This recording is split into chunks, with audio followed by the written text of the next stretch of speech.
کراچی میں اس وقت دو قسم کے عذاب آئے ہوئے ہیں. ایک بارش ہے جس نے ہر طرف تباہی مچائی ہوئی ہے، لیکن اس کے برابر میں اور مسلسل عذاب، بارش تو کبھی رک جائے گی، پانی تو کبھی نہ کبھی نکل جائے گا، بجلی کا عذاب ہے جو کہ الیکٹرک نے کراچی کے لوگوں کے اوپر نازل کیا ہوا ہے. ہمیں سمجھ نہیں آتی، دور سے بیٹھے دیکھتے ہیں ہم جب کہ قائد کے شہر کو ہم نے کر کیا دیا. کراچی کے اندر جو لوگ زندگی گزار رہے ہیں، جس طریقے کی زندگی گزار رہے ہیں بجلی کے بغیر، آپ سوچ بھی نہیں سکتے. اگر آپ کے گھر میں 18 گھنٹے بھی بجلی آتی ہے یا 10 گھنٹے بھی بجلی آتی ہے، اٹر مزری، مکمل طور پر جو بدحالی ہے وہ اس وقت کراچی کے لوگوں کے اوپر طاری کی گئی ہے. اور اس وقت جو خبر ہے اس کے اندر کے الیکٹرک ہے. میں ذرا آپ کو پس منظر بتانا چاہتا ہوں کہ اصل میں ہمارے تجزیے کے مطابق ہو کیا رہا ہے. کے الیکٹرک بنیادی طور پر ابراج گروپ کے میجارٹی شیئرز ہیں اس کے اندر. ابراج گروپ کو چلانے والوں میں سے جو مین بندہ ہے عارف نقوی، جو نواز شریف کا بھی بڑا دوست رہا ہے، اس کے ریپرزینٹیوز، اور عمران خان کا تو عارف نقوی جو ہے براہ راست یار غار رہا ہے. اس کے اوپر میں بعد میں آؤں گا. ابراج گروپ عارف نقوی کے اپنے کرتوتوں کی وجہ سے اور بطور انویسٹمنٹ کمپنی کے طور پہ وہ دیوالیہ ہو گیا. دیوالیہ ہونے کے بعد جب اس کی تحقیقات شروع ہوئی تو مقدمے بن گئے. دبئی کے اندر بھی ہوا، امریکہ کے اندر ہوا، برطانیہ کے اندر مقدمہ چل رہا ہے. اور اب جن لوگوں کے پیسے تھے، جن کمپنیوں کے پیسے تھے، انہوں نے پیسے واپس مانگنے شروع کر دیے. تو ان کو اشد ضرورت ہے فنڈز کی. نمبر ایک یہ ذہن میں رکھیں. ابراج گروپ جو ہے، جب اس نے سعودی ایک انٹرسٹ سے یہ کے الیکٹرک خریدی 2008-9 کے اندر، تو اس کے بعد 10 سال انہوں نے پاکستان کے اندر اپنا کام کیا اور ایک پیک ٹائم کے اوپر انہوں نے بڑے پیسے بھی بنائے پاکستان کے اندر سے. اس وقت سے لے کر اب تک بہرحال جو ان کی کارکردگی ہے وہ بدترین رہی ہے. اب سوال یہ پیدا ہوتا ہے کہ ابراج گروپ بدترین کارکردگی کرنے والا جو کمپنی ہے، جو دیوالیہ ہو چکی ہے، جس کا بندہ جو ہے وہ شدید قسم کے کیسز میں اس کی گردن پھنسی ہوئی ہے، وہ پاکستان کے اندر اس کا انفلوئنس کتنا ہو سکتا ہے عملاً. تو ابراج گروپ کے انفلوئنس کے بارے میں آپ کو بتا سکتا ہوں کہ ان کے عارف نقوی صاحب اپنے فرنٹ مینوں کے ذریعے، جس کے اندر سیاستدان بھی موجود ہیں، جس کے اندر چند بیوروکریٹس بھی موجود ہیں، جس کے اندر فری ویلرز بھی موجود ہیں جو ادھر ادھر پھرتے رہتے ہیں، گھومتے رہتے ہیں، ان کے ذریعے کوشش کرتے رہے ہیں کہ شنگھائی الیکٹرک کو اپنے شیئرز بیچ کے، یعنی شنگھائی الیکٹرک کے حوالے کے الیکٹرک کر کے اور خود بیچ میں سے پھوٹ لیں. یہ کوئی بڑی بات نہیں ہے. کمپنیاں دوسری کمپنیوں کو بیچتی ہیں. ظاہر ہے 2009 میں ابراج گروپ نے بھی تو خریدا تھا کسی سے، 10 سال چلایا اس کو. اور اگر ابراج گروپ جو ہے وہ شنگھائی الیکٹرک کو بیچ دیتی ہے تو چائنیز کا تو ویسے بھی بڑا انفلوئنس ہے پاکستان کے اندر، اور شنگھائی الیکٹرک جو ہے بڑا اس کا نام ہے، وہ چلا بھی سکتا ہے صحیح. تو مسئلہ یہ نہیں ہے کہ وہ شنگھائی گروپ کو بیچ کے اندر سے پیسے بنانا چاہتا ہے. مسئلہ یہ ہے کہ ابراج گروپ نے اپنے سیاسی اثر و رسوخ کو استعمال کرتے ہوئے عارف نقوی نے اور ان کے ساتھ جو لوگ ان کے یہاں پر کام کرتے ہیں، انہوں نے عجیب و غریب حالات پیدا کیے ہیں. مثلا انہوں نے شنگھائی الیکٹرک کے ساتھ، پہلا جو نقطہ آپ کے ذہن میں ہونا چاہیے، اپنے شیئرز بیچنے کی بات چیت جو ہے پاکستان کی حکومت اور ریگولیٹر کو بتا بغیر ہی شروع کر دی. حالانکہ پاکستان کی حکومت جو ہے وہ ابھی بھی کے الیکٹرک کے اندر شیئر ہولڈر ہے، اور ویسے بھی جس ملک کے اندر آپ نے ڈسٹریبیوشن کرنی ہے اس ملک کے ریگولیٹر کو تو آپ کو بتانا چاہیے. تو انہوں نے نیگوشیشنز کا باقاعدہ شنگھائی الیکٹرک کے ساتھ آغاز کر دی. دوسرا جنہوں نے یہ کیا کہ شنگھائی الیکٹرک کے ساتھ نہ صرف نیگوشیشنز کا آغاز کیا بلکہ ٹیرف بھی طے کر دیا جی کہ اتنے پیسے جو ہے نا وہ آپ کو ضمانت کے طور پر، تو یہ تو ٹیرف آپ کو ملے گا الیکٹریسٹی کا، وہ بھی حکومت پاکستان ریگولیٹر کو بالکل نہیں بتایا. تیسرا جو بڑا کام کیا جب نیگوشیشنز کر رہے تھے تو انہوں نے کہا کہ سوورن امیونٹی جو ہے، یعنی حکومت پاکستان کا اگر شنگھائی الیکٹرک کے ساتھ کوئی مسئلہ ہوتا ہے تو وہ مسئلہ جو ہے عدالتی طور پہ، قانونی طور پہ حکومت پاکستان نہیں اٹھائے گی، جو کہ بالکل ہی انہونی ہے. دنیا بھر میں جہاں پر بھی ڈیل ہوتی ہے اس ڈیل کے اندر آربیٹریشن کلازز رکھی جاتی ہیں. اگر کوئی گڑبڑ ہو جائے تو وہ پارٹیاں آپس میں طے کرتی ہیں، تھرڈ پارٹی آڈٹ اس کا ہوتا ہے.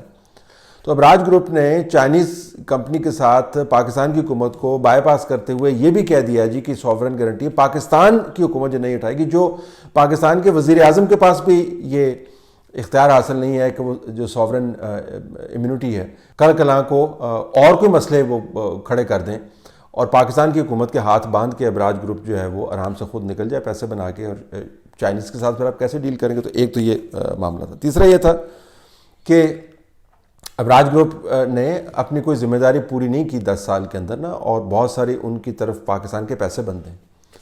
پاکستان کی حکومت کا خیال ہے کہ $700 ملین بنتے ہیں. چلیں آپ سمجھیں کہ پاکستان کی حکومت جو ہے اس میں ڈنڈی مار رہی ہوگی، لیکن تقریباً $400 ملین جو ہیں ابراج گروپ کے نے دینے ہیں پاکستان کی حکومت کے اپنی لائبلٹیز کے کھاتے کے اندر. تو انہوں نے شنگھائی کے ساتھ یہ بھی ڈیل کر دی کہ جی یہ $400 ملین جو ہے نا یہ آپ کہیں پارک کر دیں گے، یہ بعد میں طے ہو جائے گا، یہ حکومت پاکستان سے بعد میں طے کرتے رہیں. اور یہ بڑی چالاکی کے ساتھ انہوں نے کام کیا کہ جب اپنے قرضے جو ہیں، کوئی کمپنی اگر اپنے آپ کو بیچنا چاہتی ہے، اپنے قرضے جو ہیں وہ آپ کہہ جی کہ آپ قرضے نکال دیں اس کمپنی کے کھاتے سے، یہ حکومت پاکستان خود ہی ڈیل کرتی رہے گی، تو آپ کی کمپنی کے سٹاکس تو پہ ظاہر اوپر چلے جائیں گے، قیمت اس کی بہت بہتر بن جائے گی. تو یہ پروفائل ڈیولپ کر لیا ہے ابراج نے کے الیکٹرک کا شنگھائی کو بیچنے کے لیے، اور ایک $1.7 بلین کے اوپر انہوں نے جو ہے وہ نیگوشیشن شروع کر دی. تو پھر پاکستان میں جب نواز شریف کی حکومت میں بڑا انہوں نے زور لگایا، ان کے جو منسٹرز ہیں ان کے نام آپ کو بتاؤں کہ کیسے وہ سمریاں موو کرواتے ہوتے تھے، کوشش کرتے ہوتے تھے، اور کس کس طریقے سے ان کو روکا گیا، کیا کیا کن کن لوگوں کے نام نہیں ہیں اس میں، تو آپ حیران ہو جائیں گے. لیکن یہ ڈیل اپروو نہیں ہوئی. ابراج کو بتایا گیا جی کہ آپ نے اگر شنگھائی کے ساتھ ڈیل کرنی ہے تو پاکستان کی حکومت کے آپ ہاتھ نہیں باندھیں گے، پاکستان کی حکومت کو آپ نے پیسے دینے ہیں، اور آپ جو ہے نا 2 نمبری کر کے یہاں سے نہیں نکل سکتے تھے. اس حکومت نے بہرحال اس ڈیل کو مارکیٹ کی شنید یہ اوکے کر دی ہے.